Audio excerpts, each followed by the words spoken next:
Hello, and welcome to Psyched for Sanity. I am one of your hosts. My name is Dr. Brindle Doss. I'm a licensed psychologist with areas of specialty in a psychological assessment, geriatrics, and the treatment of trauma. And I'm Dr. Tara McKelvey Parker. I'm also a clinical psychologist. I specialize in treating and assessing complex trauma as well as attachment wounds from childhood. And what kind of random fact are you going to tell us today, Brindle? I don't feel like it's random, and I feel like I'm not alone, but I probably am. I'm waiting. So, my fun fact is that I don't do scary movies. Okay. And that's not fun until you realize that I literally don't do scary movies because even the commercials for Black Swan gave me nightmares when I was in graduate school. And in the middle of the night when I would go to the restroom, I would see the Black Swan in my mirror. Oh my gosh, that's terrifying. From commercials. No haunted houses here. Your girl cannot hang at all. Okay, Okay. you have a really highly sensitive nervous system. I think you know that. I think you know that. Very, very sensitive. Okay, that wasn't like so weird. Oh, wasn't it? No, I feel like I can't make fun of that because it sounds like an actual issue that you have. You know what I mean? No, but even from a very young age, even in childhood, like any even remotely scary theme, I would be burned in my brain. It's like etched in there, and I cannot forget it. Unfortunately, I really love scary things, but I think it's like a white knuckle thing because I definitely think that I actually do get scared and should not watch them. I can recall this really scary thing that happened to me when I was a kid. I was probably like 7, maybe 7 years old, 8 years old. Big year, 7, 8. Yeah, me and my sister we shared a room. We had a bunk bed. Mm-hmm. Okay. As you do. Mm-hmm. I had the top bunk because, older You're older. sister. Exactly. Right. And I was sitting there, laying down, whatever, lights off, and I had my arm hanging over the side. Nope. Innocently. Nope. You can't have anything hanging off the bed. I didn't know That's that how they yet. get you. I know. That is how they get you. Literally, Brindle, this is what happened, and I kid you not. I am not messing with you. Something grabbed my hand and yanked it down. I feel like I've heard this story. Terrifying. And of course, my first thought was it was my sister. Of course right? it was She's your like sister. Messing. I peeked under the bed. She was sound asleep. She could have been faking it. I am pretty sure it was a demon. That is what it was. It was a demon. Oh, okay. And it is burned in my brain, terrifying. So how did you sleep that night? I never, ever will I put any of my limbs outside of the blanket. Everyone knows that. That's how serial killers and demons get you. As long as you're in the blanket. We're gonna fact check that. Rudy, can you fact check that? Serial killers and demons. Cannot get you. We're just gonna put you that in the are show actually notes. in the blanket. The show notes need to reflect that that's not clinically accurate. As licensed psychologists, we're not saying that. But I do We think feel that way. We're not saying it. Okay, yes. Please fact check that. I think though, bedtime, nighttime, scary. For probably a lot of people. Yes. I've seen memes about this serial killer demon thing. I think. Oh, it's a have thing. you? Yes. I think people actually do not put their limbs outside of blankets because I it's put scary. just a little bit of a foot out for the airflow. That's risky. That's really risky if there's any skin. I'm not saying there's actual skin out there. It's a blanket. Anyways, we're getting off track. We're getting off track. Bedtime. Bedtime. I think bedtime is really scary. It's hard to transition. Yes. I have I don't know if you all know. I have a 3.5-year-old. She's about to be 4. Uh-huh. And so this is peak bedtime anxiety, separation anxiety at bedtime. Right. Developmentally. Yes. She's having a lot of fears right now at Right. bedtime. And it is making bedtime really challenging. Really, really hard. Bedtime is so hard. Yeah. Especially for parents, I think, of young kids.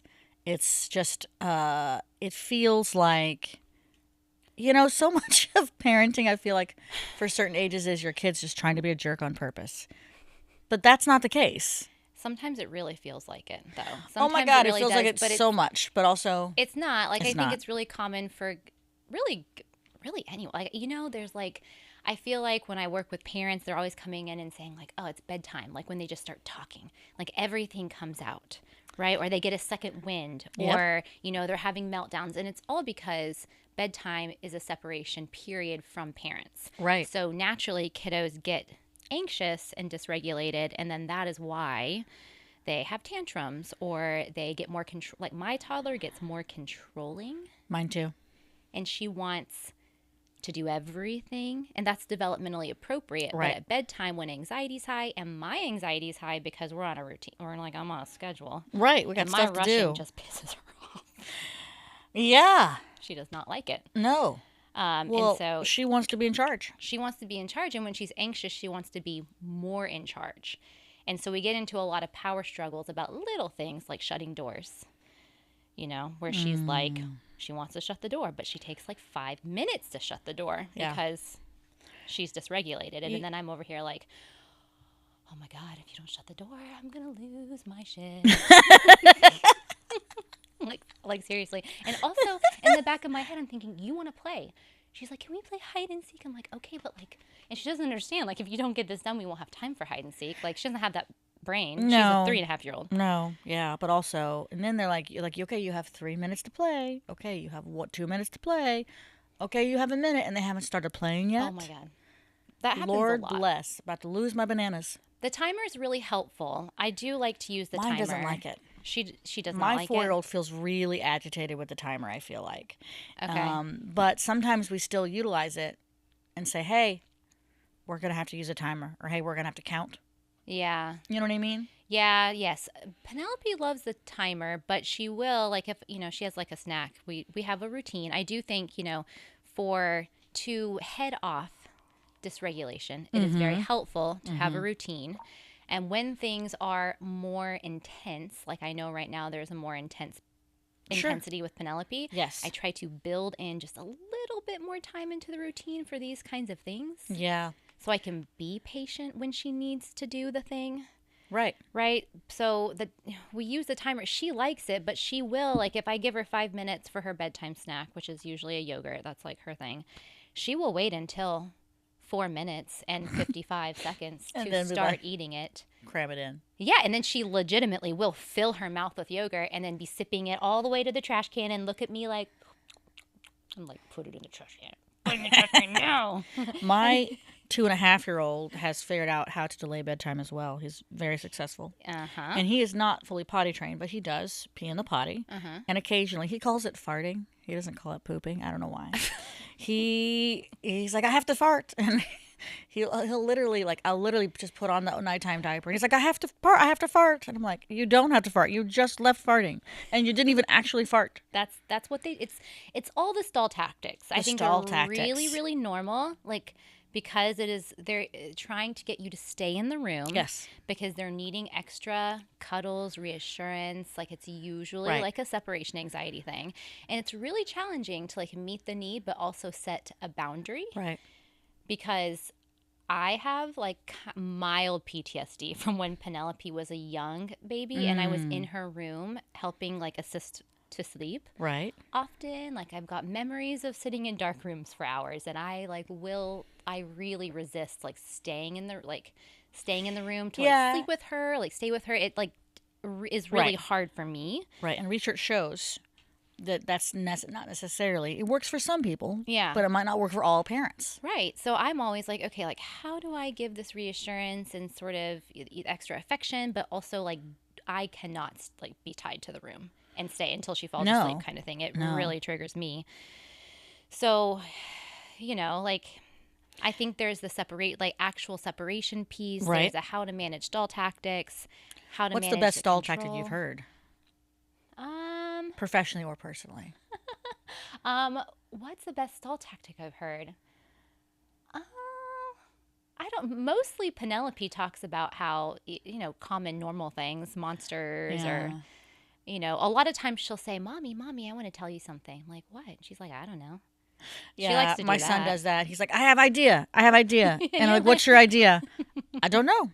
I know. I don't know. And you want to, like, they have an idea. That's amazing. Yeah, he They wanna does. share He has a something lot of with you, ideas, that's but he doesn't great. know Like, them yet. right. He doesn't know them. You want to, like, my at the time, I think she was 2 or 3.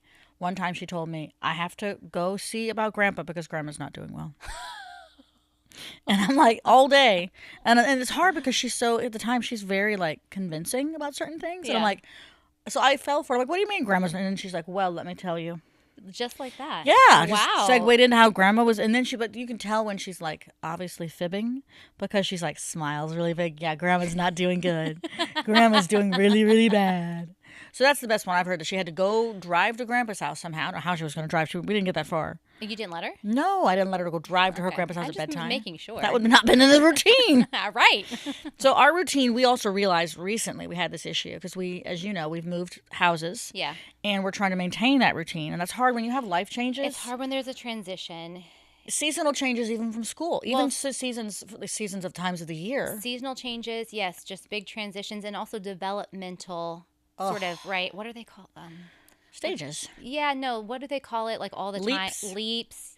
That's one. Leaps. I think they call it, they don't usually call it leaps after 2-ish, Okay. but there are developmental leaps. Developmental whatever. I feel like brain whatever, Yeah. development, right? So that's what I feel like is sort of kind of happening with Penelope right now. But those are the times when it's hard to maintain the routine. And they push it the most. They push it the most. There's Right. more. There's Because their brain is anxiety reorganizing and growing. and they're needing more of you. More of you and more support, and it's dysregulating. Yes. When and your brain bedtime's is growing that fast so hard because they're not going to be with you for hours. for hours, and they know that. So, I don't know, like I've tried a lot of different Have you? We've had waves like right now Penelope's just really it's coming out angry-ish, but we've had times, I mean, just full on meltdowns. Yeah. Dysregulation, like I'm needing to leave the room because I'm going to lose it. Like it's very Taking very breaks is important as a parent, not only for kids, it's important for them too. It's important, but it's also hard, like, Right. to do. Just because when we're dysregulated, that's kind of the last thing you want to do is sort of like Oh my gosh. But take a break. And we can't regulate them. We cannot regulate our kids until we are regulated. I literally just saw this the other day, an article talking about the research behind how parents have to regulate themselves before they can even really attempt to regulate their child. And we've talked about this, I think, in the podcast before. well, yeah, But we always can talk about it again. Well, the concept of co-regulation, like, So important. It's not even just that the parent needs to be regulated to even like present a skill. Right. It's more like the parent, if they are calm, like their actual nervous system is calm, Right. the kid's nervous system syncs up to that. Right. And it's through that co-regulation that kids actually learn emotion regulation. That's Right. actually how it's happening. It's biologically driven. It's not like necessarily teaching the kid deep breathing. Like No. I you will have to do breathe it. myself so that I can calm down, Yeah. and then that kind of helps. The only way to ever is effective, I feel like, is to model it. I think you have the most success. I've had the most success working with parents professionally, and in my personal life when I will literally say, you know what, child number one, mom is having a hard time tonight. Mom is upset. I really need to breathe, and sometimes I'll plug my ears because sometimes I have auditory sensitivity, Yeah. and we do this. We do this, and I take her hands. And she does. There's never been a time I can ever think of when even if I have to kind of guide her at first, she always stops, and sometimes she's like a fake breath, but still like. That's pretty good. You mentioned the timer agitating your Her, daughter. yes. The trying to do anything like that with Penelope would legitimately piss her off. Like she hates that kind of thing in the moment. I have to stay calm and breathe over here, and she will literally be like, don't look at me, don't touch me. Yeah. Like she Right. will freak out if I talk. Mine She wants gets me to do really, everything really- with her. Okay. Mine's a very much do it with me, help me. My daughter says, get away from me. I don't want anything to do Hey, with you. variety in life is important. No, it's totally, they're different Personalities. different fits for what And helps different them needs. calm Absolutely. down. But that is so challenging to learn if you are having a hard time. Like when I am Right. having a hard time, I can make it 50 times worse. Of course, sometimes I'm like, She doesn't even know how bad you could make it. well, no, what I'm saying is I actually do make it 50 times worse. Like this, sometimes I'm like, you're actually closing that slowly on purpose. I know you are. I mean, and she's like, and I'm like, you have to be. I know she's not, but and Right. so then that escalates her. I don't always take Right. breaks and breathe. That's for sure. No, I don't always. It's really- I yell. I've yelled. at bedtime. Yeah, for sure. Me too. For sure. Yeah, me too. And it helps her in the moment to stop. And I think it does two things. A, it stops me and slows me down. B, it models for her what I want and what I need to do as a grown up and what I hope she does as a grown up. Because all of childhood is not about helping your kid be happy. It's not about making your kid be the most successful person in the world. That's not something you can control. Shocker. You can't control that. Are you sure? I can. Yeah, I'm pretty sure. But it's about helping your child have the skills they need to navigate a complex, challenging, and increasingly volatile world. Yeah, stressful, overwhelming, chaotic, competitive. I mean, it's really hard. Unpredictable. Unpredictable. And the only thing you can do is help them learn and imbue them with skills and strengths and remind them they can handle whatever happens. And that's hard. It's hard if you don't know how to do it for yourself. Yeah. Right? Like, if Right. you did not learn how to do those things yourself, then Right. you're literally trying to sort of, like, get your together, like, Right. and calm yourself down and, like, tell yourself that you're doing a good job and, Yes. like, that you can, while also trying So to complex. do that for, Especially at the end of the day when we're tired as grown-ups. Oh, we're God, exhausted. Yeah, that is a We've huge, either, whether we thing. have a job outside or inside the home, we have been working. If you have children, you have been working. yeah. And sometimes you might have 2 or 3 jobs. And so you just want to go to bed. You just want to check out on your phone and look at social media. I know I do. Yeah, I think that's probably part of the reason why I can get extra rushy. Rushy, is my same. own That's a anxiety good way to put it, extra rushy. about wanting personal time. Yes, because I'm alone tapped time. out. You're tapped out, and you want them to tap out too. And so I know Yeah. that's one of my triggers, and that is like when I rush her, it gets worse. Right. She gets more controlling, more angry, more escalating. Right. So, one thing I really try to do is anticipate that. Okay. And build in buffer time. Yes. If I know that it's going to be a challenging bedtime, Start early. start earlier. What can you cut out that temporarily you need to have more time to do Correct. in the routine? Correct. For Penelope, the timer works. Right. Some other kids, Not so much not for so mine. much. Right. But Penelope loves the timer. It helps her transition between bedtime tasks. Another thing I think is super helpful for me and Penelope is that I build in some kind of playtime into the routine. That's a smart move. I haven't done that. That would be helpful. She really enjoys it. 5 minutes. Right. We do dress up or hide and seek or tickle or whatever. Right. When we have time to do that, it goes a lot better. And for mine, there's never a limit. My daughter will not push Yeah. because she is my mother. Yeah. And I say that with love and admiration. I think my mother is great, but they are very opinionated, strong-willed, spicy, bright people. Yeah. And that's who they are. And so mine will push every limit I give her. So if we do tickle time, mine has a hard time coming down from that. From the tickle time. So Yeah, the transitions yeah. are really hard for mine. And so she the doesn't more want the timer. structured Yeah. we are and the more firm with boundaries, Yes. the better. Yes. Yes. And it is challenging when they are pushing. Boundaries are huge at bedtime. Huge. And I totally hear you love tickle time and you want to do some more. I want to do some more too, honey, but we don't have any time tonight. Right. It's time to do the next thing. Right? Yeah. That is helpful to validate and then Yes. reinforce the boundary. Because boundaries are getting pushed because they're anxious and they're wanting more Right. of you. Right. And really, if you can be empathic and validating Right. and playful, but Right. just maintain the boundary. Like, this is the next thing. This is the next thing. I and know you really if we want don't that. do this, then we can't do this. Yeah, Yeah. exactly. Exactly. And we'll tell her, hey, you chose to do this earlier, so we can only do one story tonight. yeah. And that's logical consequences. We're a big logical consequence family. Your behavior matters in all things in life, unfortunately. And you need to learn that early so you recognize how much power you have and almost the things that you cannot control. I think that's a really good point. I think I'm not as good at that. I think I feel guilty about, like, I know she wants to have playtime or I know blah, blah, blah. So then I Yeah. think I rush her potentially sometimes through because I don't want her to be disappointed. You don't want to miss out. Right, but we can't prevent disappointment in life. I know, but it's so hard. I don't want her to be disappointed. But that's my own, that's my own stuff. Right, that's our own. And that's so much of our parenting is trying to make sure our own stuff doesn't get in the way Interfere. of their stuff, right? Because then when I feel guilty, then I feel anxious that she's going to not be okay, and then and she's push always her, going to be okay, and then it ends up backfiring anyways. backfiring, and then I'm in that room for longer anyway because So Right.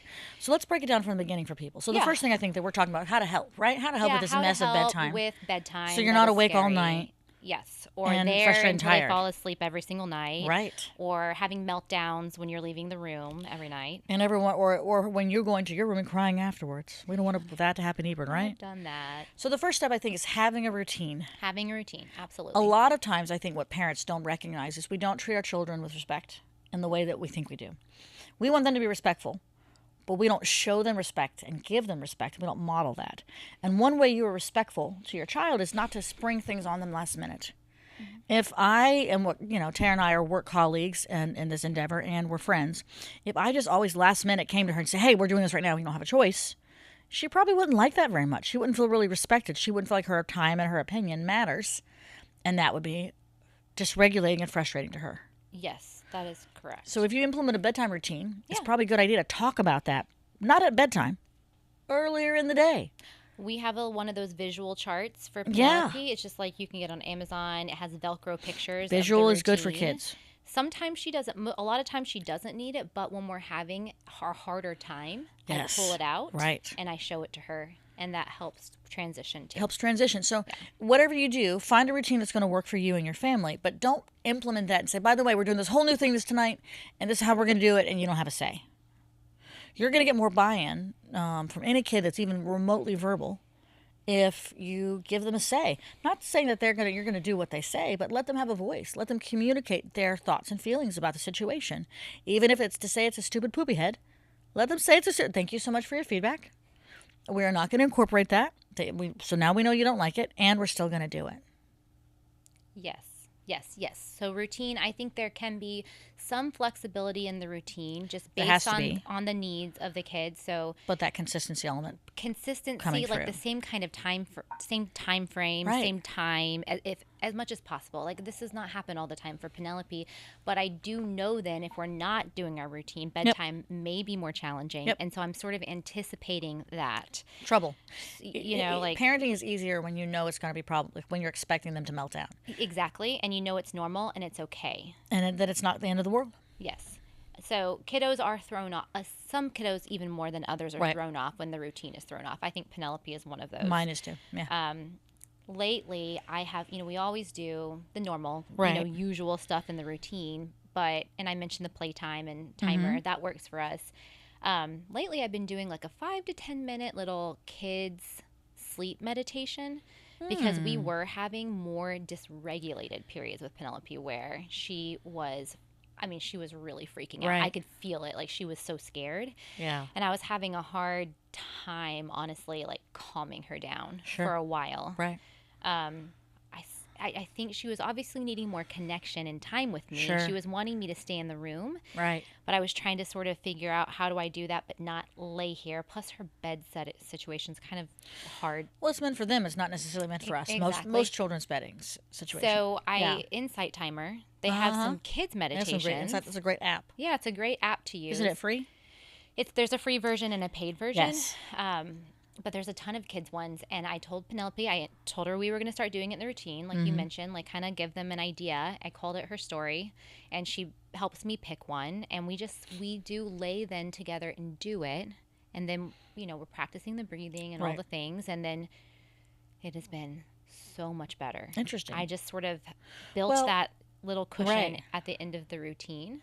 And that's where I think as they get older and what they have different needs, you have to adjust and modify the routine in gentle ways. Exactly. Yeah. I think the general tips to make it smoother are is, first of all, have a routine. Yeah. Communicate that not at bedtime beforehand. Yep. And then also build in the extra time when you're starting a new routine or you're changing stuff, like you've talked about several times. Build in that extra time and cushion, knowing things may go south as they adjust Yes. to a new system.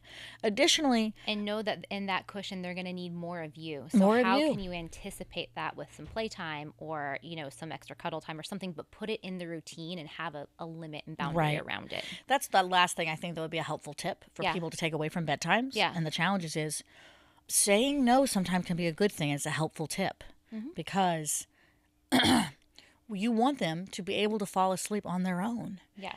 The whole point of it is not for them to need you. The whole point of them is, and this is maybe this is just my opinion, but the whole point is for your children not to need you, at the same level as when they're younger. I think if you have a 6-month-old versus 3-year-old. Yes, and I think they still need you, but you're sort of figuring out how to sort of navigate this need, but also building independence. So ideally, you wouldn't necessarily stay with them until they fall asleep, unless that's something that works for you and your family and your kid, and it's totally fine. Right. But ideally, you would have time for yourself. Like I think you have to as a parent, no matter your situation, you have to find some time for yourself. Right. So, like, ideally, you would not necessarily have to sleep with them or walk away with them screaming. Right. So, I think from what we do, that works well, and I think sometimes more than others, and I have to kind of flex with it. But after the routine, I will always do 2 check-ins, 2 minutes, right? I say I'm going to go, come back, give a that's minute what I was going to cuddles, say. Right. Come back, minute cuddles, and then say, okay, I'm coming back one more time, and then I will say I'm going to say night-night on the monitor. It's a little bit of it's a slow fade. It's a slow fade. It's a little bit more reassurance, physical affection, and then that's a good practice setting the boundary, because they're going to want you to stay. Right. They're going to want more. I know, honey, this is so hard. It's scary. You can be so brave. Here are your babies. And sometimes I'll talk to them, and Penelope needs some extra cuddles tonight. Yeah. She's Mine has scared. a whoopee. Yep. And then you go, and they may be mad. Like, Penelope's been pretty pissed at me lately when I set the boundary and I leave, to be honest, but she's not freaking out. Right. She's just upset. She's allowed to be upset. She's just mad. Right. And I can live with that. It's when she's like panicked, when I'm like, but she's not panicked. She's just allowed to be upset that you're not there. She's not right now, because I think I've adjusted the routine, and she's doing better. And so the boundaries are so critical, because like what works for ours is to say, you know what, Mom's got to go shower. I've got to go finish my dinner, and I've got to do this stuff. I'll be back to check on you in this time. If you're awake, you know what I mean? And that helps them recognize our needs are important too. What we need is important. And we have things, it helps mine, because she's like a real logical kind of girl in some ways. She's like, oh, of course you need a shower because you smell. You know what I'm saying? Or she'll say, oh, you stink. You do need a shower. So having those boundaries of like, you know what? I am not going to stay here, or I'll stay one more minute, and then I have to go do stuff. Whatever your boundary is, whatever works for you guys in your family. Exactly. Make sure it's clear. Make sure it's consistent. And so make important. Sure you're also, I think, validating the need. I know you want me to stay, sweetheart. Of course you do. You're scared. I get it. You can always validate the emotion. Yeah. Without agreeing to the act. Of course. Or without acquiescing or agreeing to what they want you to do. Exactly. Yes. Exactly. Yeah. Well, I feel like that's a really good segue and place for us to kind of end today. What did you take away from our conversation today about sleep and parenting and nighttime routines? To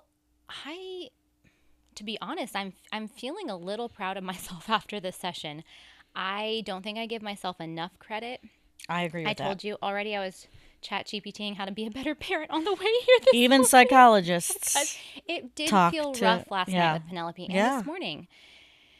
But in talking through what I am doing with her and how much I think about it, and I'm trying to be flexible and like manage my own dysregulation, it's not perfect or easy, but I actually feel kind of proud of myself. I'm really glad about that, because I'm proud of you every day, and I think you work way harder at being a parent than like most people, and not like in a competitive way, but I think you're very intentional. I hope that you experience that intentionality in our conversation today. And I hope that the folks either listening or watching at home or in your car, wherever you are, we're humans too. We're trying to figure this out. Hopefully you can take away from our conversation today some tips and tricks to help yourself get regulated and have a smooth bedtime with your kids. And also that you're probably doing so much better. You're probably doing a great job. Yeah. Just we're proud of you. Little tweaks here and there. Little tweaks, and we're proud of you. You're doing a great job.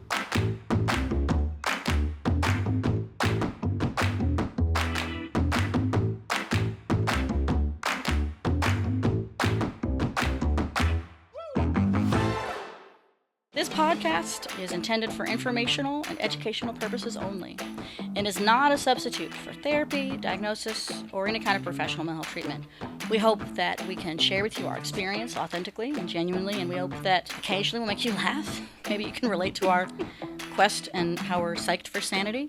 The content we share is our personal opinions and insights. They are not clinical insights to anyone, and they don't represent or reflect any entity that we work and or have worked for in the past. But if listening to this podcast has made you think, we really encourage you to seek out a mental health professional in your area.